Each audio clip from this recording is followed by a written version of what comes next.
Good evening, everyone. My name is Matthew Canterbury. I'd like to thank you for the opportunity to come here this evening and speak in front of you. I don't know, George, I think I'm the dark horse in the race. Not too many people know me, but I'm not a newcomer. I was born and brought up in Indian Valley. I lived there until the age of 13. I attended the Roby School. I attended Our Lady of the Assumption in Linfield. I attended St. Anthony's in Everett, and I'm a graduate of Malden High School, class of 1983. I married my wife, Michelle, who's a lifelong Segonian, in Blessed Sacrament Church 21 years ago. We lived in Malden at the time. We moved to Winchester. We moved back to Saugus in 1996, where we have our home here. We did a major renovation, so we don't plan on going anywhere, so we're very concerned, obviously, with our property values and in the schools. I've had various positions throughout my working career. I've worked in restaurant management. I was an assistant manager at the 99 restaurants, at the Ship restaurant. I was the food and beverage director at the Howard Johnson's hotel down in Revere.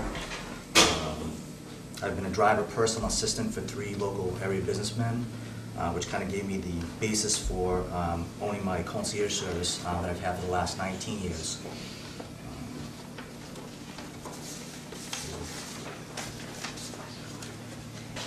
Now that you know a little bit more about me personally, I'd like to share my views on some of the issues. And I agree with my counterparts that, again, we all know what they are, but I'd like you to know what my view is on the issues as well. I think that's going to be important. With regards to the town manager, I've gone on record publicly criticizing him for especially for the fence. Sean will tell you, I was at the meeting when he tried to put chain link as part of the proposal, which was against the will of town meeting, and I spoke up publicly against him for that. Fortunately, that problem was rectified, and we now have a nice fence.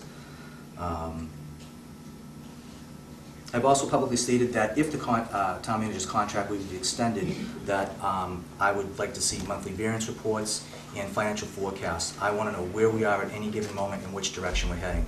Just like, again, my counterpart said, no surprises, no deficit one day and cash windfall the next.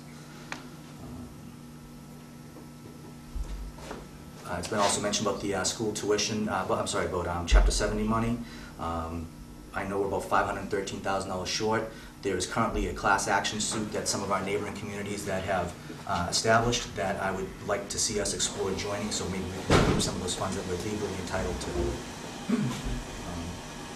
Also, another concern is the voc school tuition.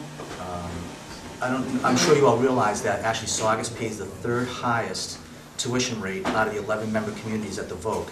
Don't think it's fair, it's not equitable, and it really needs to be addressed. Public safety is obviously another large issue.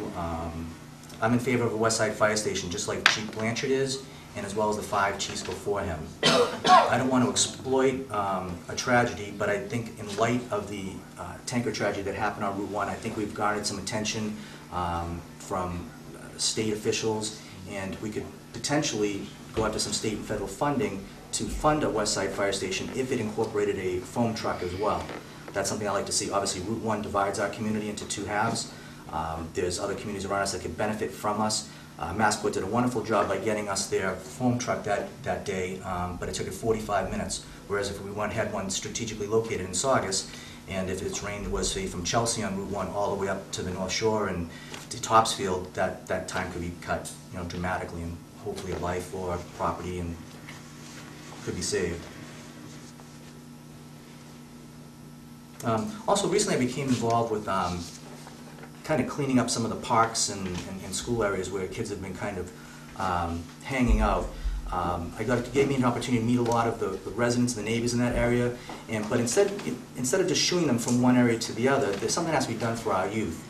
I was blown away when I talked with Greg Nichols at the Youth and Rec, when I started learning the stats on heroin use in Saugus. I'm not a naive individual, but I was absolutely floored at the amount of opiates that our kids are taking in Saugus. This happens in Saugus. It's not a Lynn thing, it's not a Chelsea thing, it's not a Revere thing, it's a Saugus thing. And it needs to be addressed. And part of that is you've got to give these kids some activities.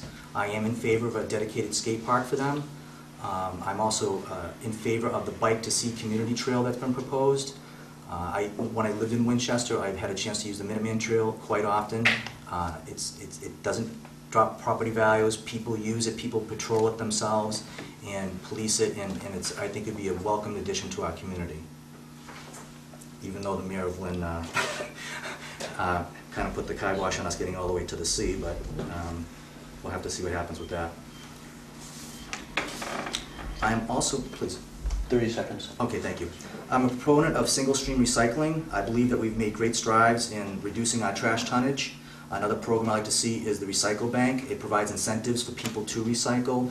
You can get credits towards gift certificates and discounts at local businesses.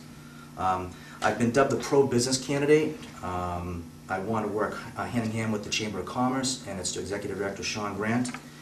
And finally, I'd like to thank you for your time, this opportunity, and I do respectfully ask for one of your 5 votes. Thank you. Thank you.